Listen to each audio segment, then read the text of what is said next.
शहर में रजनी और सरला नाम की दो बहुएं अपनी सास बिमला के साथ रहती थी। रजनी और सरला का आपस में आए दिन किसी न किसी बात को लेकर कलेश बना रहता था, जिसकी वजह से उन दोनों की सास बिमला बड़ी दुखी होती थी। एक दिन की बात है, शाम का समय था।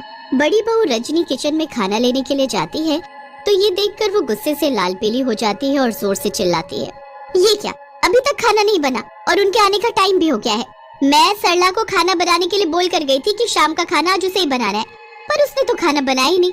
हे भगवान, अब वो और बच्चे क्या खाएंगे। रजनी गुस्से में ये सब बोल ही रही थी कि तभी सरला आ जाती है। सरला, जब मैंने तुम्हें खाना बनाने के लिए बोल कर गई थी तो तुमने खाना क्यों नहीं बनाया?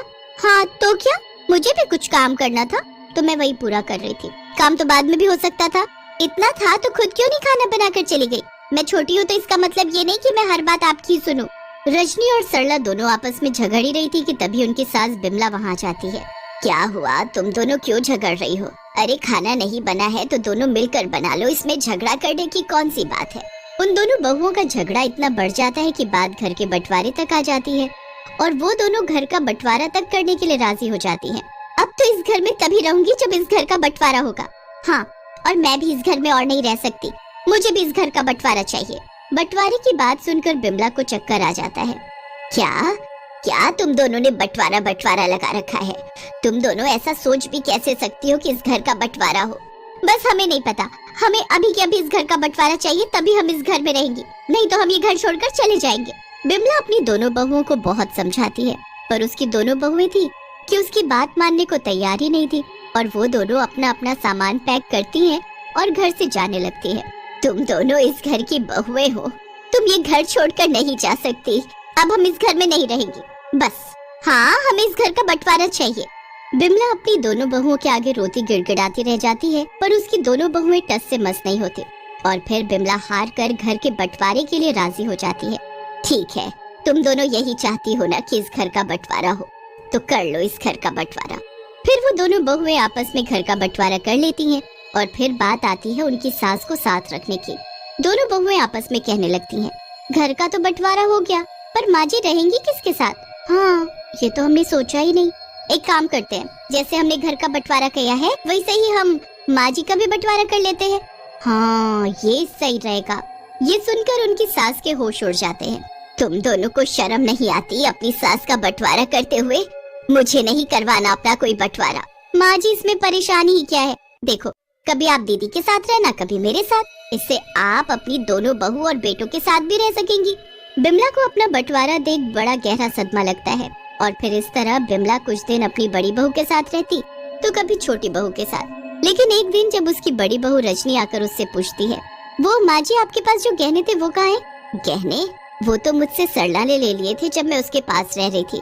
माँ जी, आप मेरे साथ ऐसा कैसे कर सकती हैं?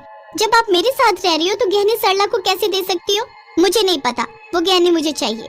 ऐसे कुछ दिन बीत जाने के बाद बिमला की बारी सरला के साथ रहने की आती है और एक दिन जब वो अपनी सास को रजनी का काम करते देखती है तो वो अपनी सास पर खूब गुस्सा हो जाती है।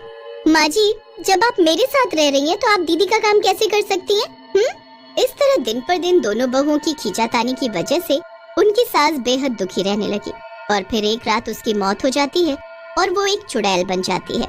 इन लोगों ने मेरा बंटवारा कर दिया। इन्होंने मेरे बारे में जरा भी नहीं सोचा कि मुझ पर क्या बीतेगी। भला कोई अपनी सास का बंटवारा कैसे कर सकता है? मैं इन दोनों को नहीं छोड़ूंगी। जो इन्होंने मेरे साथ किया है मैं इनके साथ करूंगी। और फिर अगली सुबह रजनी और सरला अपनी सास को मरा पड़ा देखती हैं तो झूठ मूठ के आंसू बहाने लगती हैं। माँ जी, ये आपको क्या हो गया? आप हमें छोड़कर क्यों चली गई? अब हम किसके सहारे रहेंगे? ये सब वहाँ खड़ी चुड़ैल देख रही होती है जो किसी को भी दिखाई नहीं दे रही थी। पहले तो मेरा बंटवारा कर दिया, अब देखो तो कैसे दोनों मगरमच्छ के आंसू बहा रही है। और फिर उसी रात जब दोनों बहुएं खाना खाकर अपने अपने कमरों में गहरी नींद में सो रही होती हैं, तभी चुड़ैल सरला के कमरे में जाती है और जाकर उसके पलंग पर बैठ जाती है। कुछ देर बाद जब सरला को कुछ अजीब सा महसूस होता है तो वो अपनी आंखें खोलकर देखती है तो उसकी चीख निकल जाती है। माँ जी, चुड़ैल, कोई है? मेरा बंटवारा किया था ना तूने? अब तू देख मैं तेरा क्या हाल करती हूँ। फिर फिर वो चुड़ैल सरला का गला अपने दोनों हाथों से पकड़कर दबाने लगती है। बचाओ बचाओ, कोई है, मुझे बचाओ।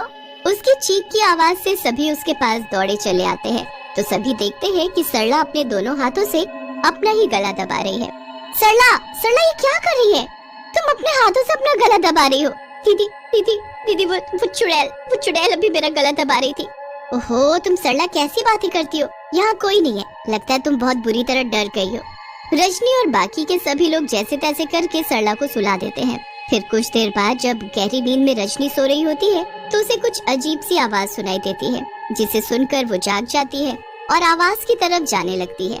तभी वो देखती है कि किचन में एक औरत बैठी है तो रजनी डरते डरते उसके पास जाती है और जैसे ही वो औरत अपना चेहरा रजनी की तरफ घुमाती है तो वो बुरी तरह डर जाती है।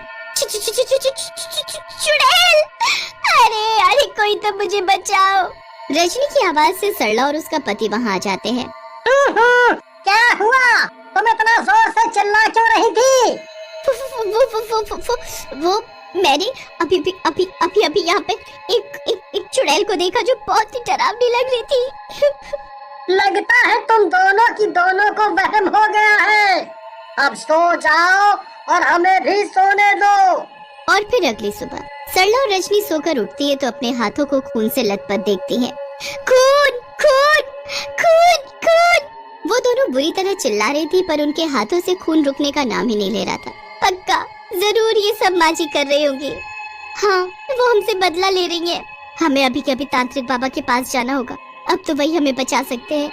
फिर वो दोनों जल्दी से तांत्रिक बाबा के पास जाती हैं और उनके साथ हुई सारी घटना उन्हें बताती हैं। बाबा हमें उस चुड़ैल से बचा लो, नहीं तो वो हमें मार डालेगी।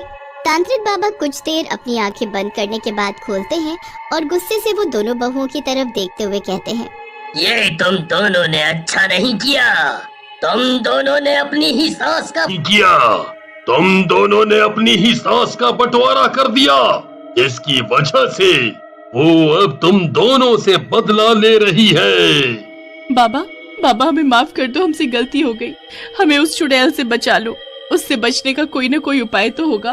तांत्रिक बाबा अपना हाथ काटते हैं और कुछ बूंदे खून की जमीन पर गिराते हुए मंत्र पढ़ते हैं। ओम क्लीं क्लीं क्लीं चामुंडाय। तभी देखते ही देखते वहाँ चुड़ैल प्रकट हो जाती है। ए तांत्रिक, तूने मुझे बुलाकर अपनी मौत को दावत दी है। ऐ चुड़ैल, छोड़ दे इन दोनों को और चली जा यहाँ से। नहीं, मैं इन्हें छोड़ूंगी नहीं, मार डालूंगी इन्हें। चुड़ैल अपने दांतों को बड़ा करती हुई सरला और रजनी की तरफ देखने लगती है। अब पता चलेगा।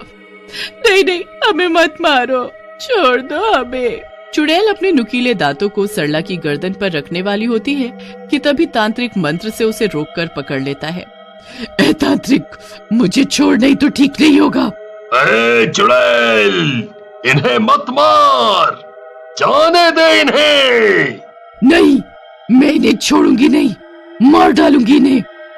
नहीं, इन दोनों ने मेरा बंटवारा कर दिया, जिसकी वजह से मेरी मौत हो गई। तभी से मेरी आत्मा भटक रही है। जब तक मैं इन दोनों को मार नहीं डालूंगी, मुझे चैन नहीं मिलेगा। फिर वो चुड़ैल जैसे ही सरला और रजनी को मारने के लिए अपने हाथ आगे बढ़ाती है तो तांत्रिक मंत्र पढ़ता हुआ उस पर भभूत फेंक देता है और उसे पकड़ लेता है। ए तांत्रिक, मुझे इन दोनों को मारने दे, तभी मेरी आत्मा को शांति मिलेगी। हमें माफ कर दो, हमसे गलती हो गई।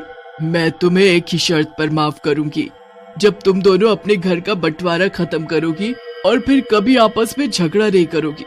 अगर तुम दोनों ने गलती से भी घर का बंटवारा किया तो मैं वापस आकर तुम दोनों को नहीं छोड़ूंगी। हाँ, हम सब कुछ मानेंगी, हमें सब मंजूर है। इतना कहते ही चुड़ैल अपनी दोनों बहुओं को छोड़ देती है और फिर तांत्रिक चुड़ैल के ऊपर मंत्र पढ़कर उसे मुक्ति दिला देता है और वो आकाश में कहीं जाकर गायब हो जाती है और उसकी आत्मा को शांति मिल जाती है।